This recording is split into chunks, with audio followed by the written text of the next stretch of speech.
Hey everyone, welcome to another edition of the Right Way Wednesday.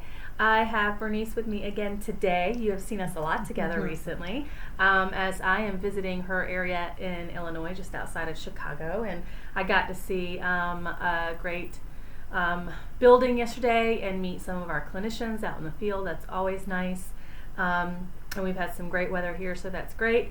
I was going to show you our new little pal Goose out the window a minute ago, but the light is just way too bright. She's laid an egg. We got to see it and everything. It was really kind of cool. I'm going to call her Judy. That's what I've decided to name her. Unfortunately, though, you can't see her. But anyway, so we're going to talk about something not quite as exciting as Judy. We're going to talk about documentation of rest breaks, because one of the things we do see sometimes in our daily notes is that the patient required frequent rest breaks, something like that, right? Correct. Without any other additional information. And then one of the things that we've seen from some of our audits, particularly with Part A, but sometimes with Part B too, is we've seen reviewers specifically call out those notes as not supporting a skilled service was billed for the entire time that was actually billed, because what they're saying is rest breaks are not skilled and thus not billable, and we shouldn't be including those in our treatment time. And the way the documentation was, it didn't necessarily support that we provided a skilled service for the entire time that we billed. Okay? I do want to add to that. Yeah. I think that you just said a key point about rest breaks and documentation regarding billing. But aside, we want to make sure whether you are able to bill a rest break, if it's an actual therapeutic rest break versus a regular rest break, you always want to still continue to document on that. Oh, yeah, Yes. yeah. It does still need, that's a good point. You're right. Even if it's not necessarily something that you end up billing for, if it's relevant to the plan of care and your patient and what's happening with them in that note, you do still want to document it. You just have to be clear in your note what was skilled and billed and what was not, what is just additional information. That is a very good point, because sometimes we sort of forget that. So let's talk about when, or I keep doing rest break. When is a rest break skilled? When is a rest break skill? There is very different reasons, or I should say instances in a treatment intervention when it could actually be a skill. It could be a skill when we are actually working on, let's say, on therapeutic pulse breathing. So, So energy conservation. Exactly. Energy conservation techniques. You want to make sure that it's actually, obviously, your patient requires that you have to do a therapeutic rest break. I will still encourage you guys that just because you oversee your person hyperventilating, you just don't let him rest. No, during that time, you want to guide him with pulse breathing or any other techniques that are suitable for their condition, their status at that point. You want to make sure you documented that. So you might also be looking at specific vitals, right? Like Yes. heartbeat, heart rate, and oxygen levels too. Exactly. During that time, right? And documentation has to be very, very detailed when it comes down to vitals, what you're seeing, what are if there's any color changes in the skin, is there a Right. reduction. That is going to show improvement on how the endurance level is actually either getting better or getting worse as we progress with treatment. Other instances is home exercise programs. If there's a review, there is a new implementation of a new home exercise program, or patient or caregiver education. This is a great opportunity. Taking a rest break, discuss long-term and short-term goals and how are they relevant to those home exercise programs or that education you're providing. Again, how to tie it to documentation is who was educated, what was provided, even mentioning there if there's a copy or what is relevant to short-term or long-term goals. So that's like, you're taking advantage of every minute you have with that patient, so they're not just sitting there resting. Yes. You're actually providing education on a lot of stuff. So Education. maximizing that time you have with your patient. Along with that, even discharge planning can actually be part of taking advantage of a rest break.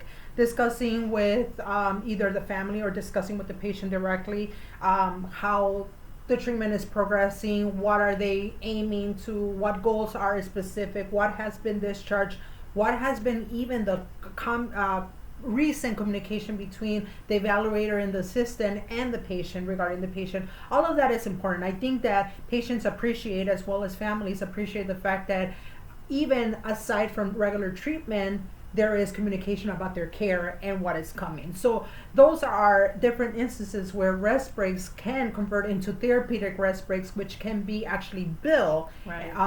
for every intervention. Right.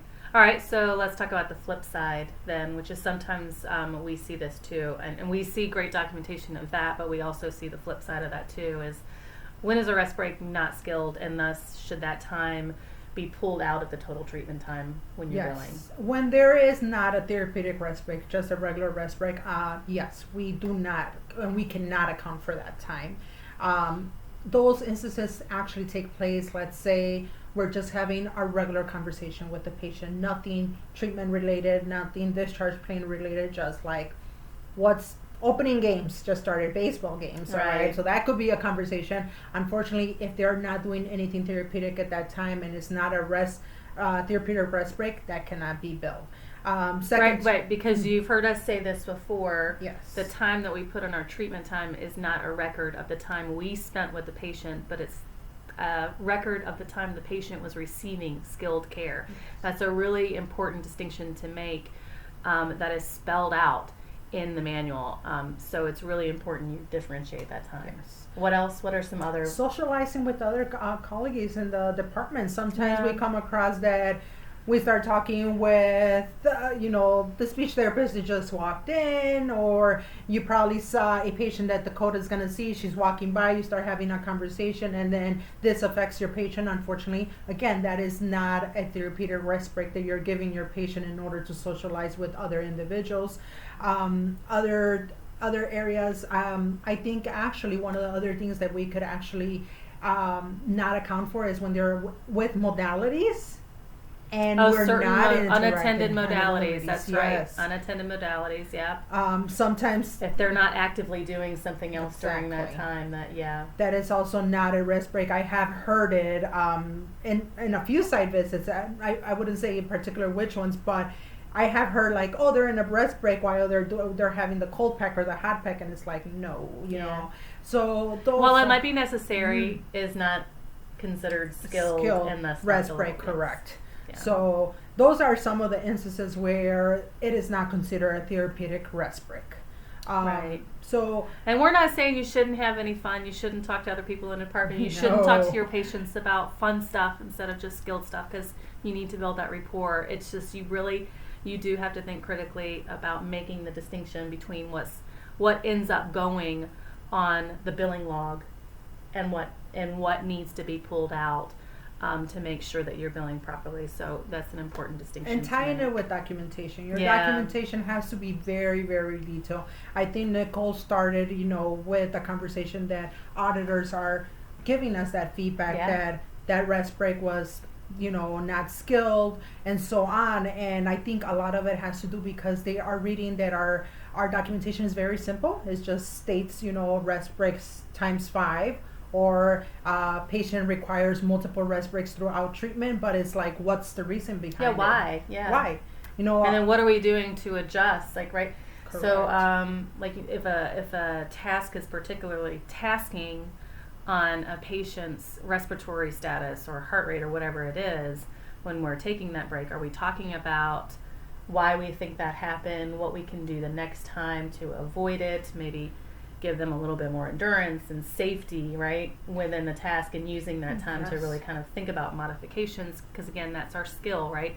Modifications to the task that we're going to do, educating them on that, and then going, okay, let's try it again. And also providing feedback to other colleagues that are coming to cover for like PTO, PRN staff, because maybe, it is during an actual therapeutic intervention that the rest breaks have to be taken. And if the next colleague that is coming over to take treatment for the same patient doesn't know that, for example, during straight leg raises, there has to be therapeutic rest breaks, they're just going to have the patient go the entire intervention without providing those rest breaks. Potentially, yeah. So it could also affect the type of interventions other colleagues take over for any associate in the therapy department while there is PTO or there's just an urgent need of extra help to come into the facility. So it runs in different ways, it supports in different ways. Yeah. All right, great. Let us know if you have any questions. We really appreciate your time. Thank you so much for joining us. You can put some questions in the chat box below or send us a message. We'd be happy to help you in any way we can. Happy documenting.